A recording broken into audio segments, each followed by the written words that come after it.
माननीय आबा बागुल यांच्या नेतृत्वाखाली होत असलेल्या नवरात्र महोत्सवाच्या पुणे नवरात्र महोत्सव 2024च्या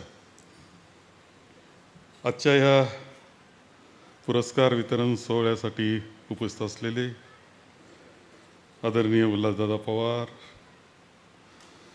माननीय रामदासजी फोटाणे, माननीय मोहन दादा जोशी, माननीय सुनीलजी बर्वे, माननीय आबा बागुल आणि माननीय सभापती जयश्रीताई बागुल, अमित बागुल, घनश्यामजी सावंत, नंदकुमारजी बानगुडे, उमेशजी भंडारी आणि त्याच पद्धतीने आजचा हा कार्यक्रम चालू आहे आणि ज्यामध्ये आम्ही घुसलेलो आहोत असे माननीय चंदन शिवेजी आणि त्यांची सर्व टीम, उपस्थित सर्व बंधू आणि भगिनी, प्रथम तर मी आमचे मित्र आबा बागुल यांचे आणि त्यांच्या सर्व टीमचे आभार मानतो की मला आजचा हा पुरस्कार महर्षी पुरस्कार त्यांनी दिला. खरं म्हणजे आदरणीय सुशील कुमारजी शिंदे साहेबांना, भारतरत्न पंडित भीमसेन जोशींना, डॉक्टर माशेलकरांना, आदरणीय स्वर्गीय भाई वैद्य यांना, डॉक्टर श्रीराम लागू यांना, किशोरी अमोनकर, पंडित हृदयनाथजी मंगेशकर, कुमार सप्तर्षी, डॉक्टर मोहन धारियाजी, उल्हासदादा, डॉक्टर अनिल अवचट, या सगळ्या विभूतींना हा पुरस्कार तुम्ही दिला आहे. त्या यादीत माझं नाव घातलं याच्याकरता मी आभार मानतो. ज्यावेळेस त्यांनी मला सांगितलं महर्षी पुरस्कार द्यायचं असं आहे, थोडासा धक्का बसला मला. एकदम महर्षी कशा करता म्हणलं, ऋषी व्हावं लागतो मग महर्षी व्हावं लागतं.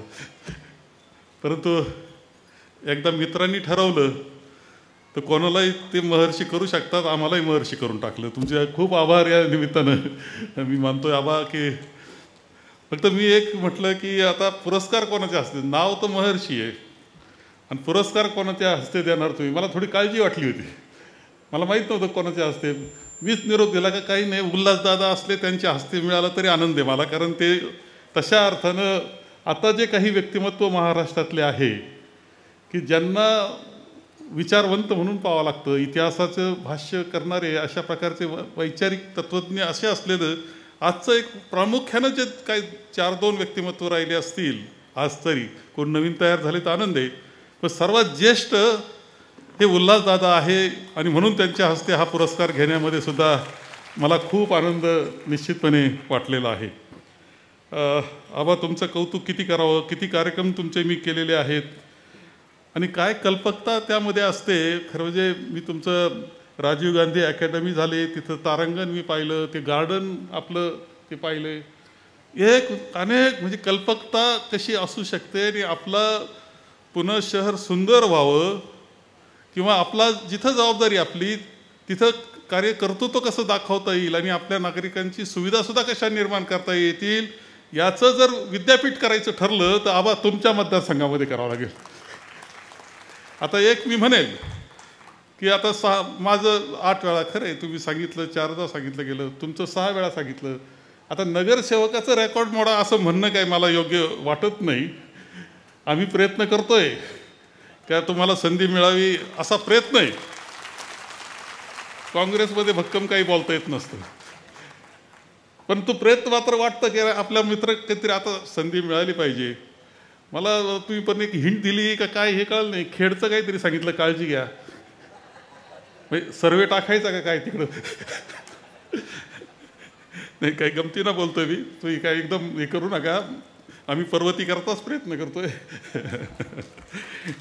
तर अडचणी भरपूर आहेत आमच्या पुढं, हेही खरं आहे. त्या सोडवीत शेवटी कोणत्या ही ज्या गोष्टी असतात राजकारणाचे टप्पे, याच्यामध्ये केवळ जागा सुटू शकल्या नाही म्हणून आबा तुम्ही नगरसेवक राहिले हे मला कळतं.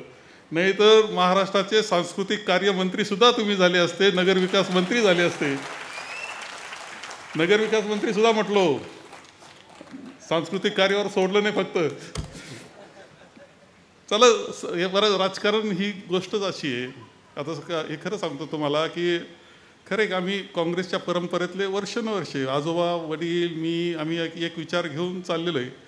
पण एक मध्ये झटका केलेला आहे. आम्ही काय केला, पुण्यानेच मला संधी दिली. मी आमदारकीचं तिकीट मागितलं आणि इथे शकुंतला थोरात नावाच्या सेक्रेटरी होत्या प्रदेश काँग्रेसच्या मंचरच्या, त्यांना काँग्रेसनं तिकीट दिलं. का दिलं कसं दिलं आम्हाला कळालं नाही, परंतु ते तिकीट मिळालं. लोकांनी अपक्ष बळजबरीनं उभं केलं, मी निवडून आलो, पुढं सातत्य त्यामध्ये राहिलं. याच्या हा थोडा नशिबाचा भाग आहे की अशी संधी चालून आली आणि मग ते आम्ही कंटिन्यू ठेवली. हा थोडा उशीर झाला आहे, पण माझी अपेक्षा आहे की पुढच्या काळामध्ये आबा तुमचं निश्चितपणे काहीतरी चांगलं व्हावं याकरता आमचा प्रयत्न राहील. आणि एवढा मोठा पुरस्कार दिल्यानंतर तो मला जास्त काळजी घ्यावी लागेल.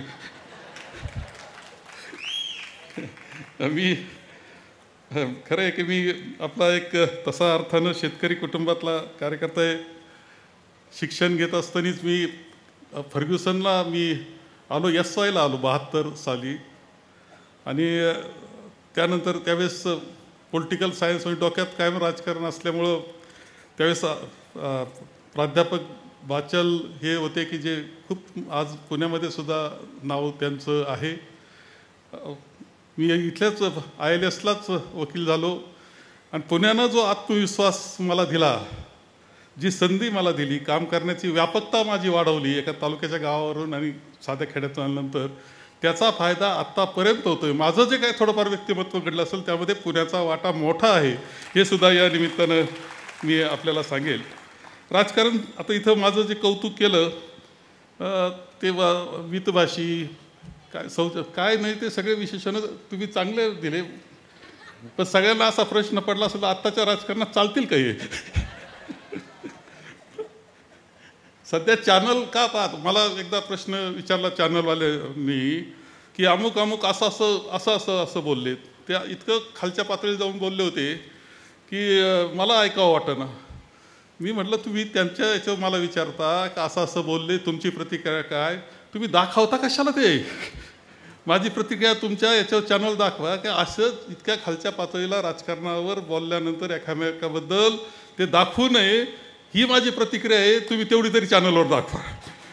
दुर्दैवानं असं राजकारण हे चाललेलं आहे. आणि मी पाहतोय की 5 वर्षाची 8वी टर्म माझी आहे. आम्ही खूप कठीण परिस्थितीतून जातो आहे. हे मी सहकारातला सुद्धा कार्यकर्ता आहे. सहकारी संस्था महाराष्ट्रातल्या ज्या सगळ्यात चांगल्या असतील त्याच्यामध्ये वरच्या क्रमांकाचा मी आहे, हे तुम्हाला या निमित्तानं सांगतो.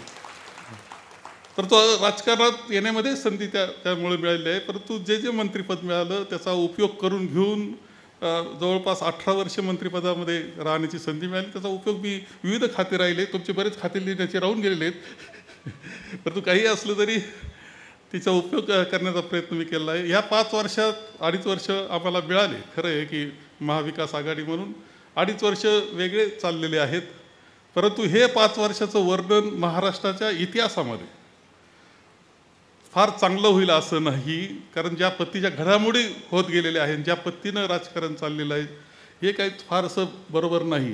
हे सगळं दुरुस्त करण्याची जबाबदारी तुमची आमची आहे असं एवढ्या निमित्तानं मी मानतो. का जे चाललं ज्या पद्धतीनं चाललं आहे, ज्या पद्धतीनं सरकार बनलं आहे हे आताचं, ही काय महाराष्ट्राला शोभणारी गोष्ट नाही.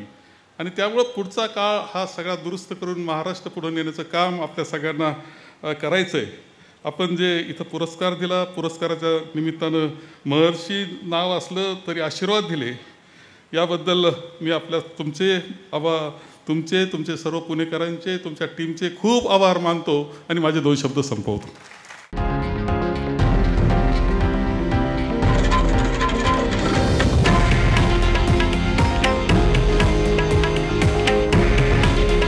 हे आहे देशातील नंबर 1 न्यूज नेटवर्क आणि आपण पाहत आहात TV9 मराठी. काळजी तुमची, हित महाराष्ट्राचं.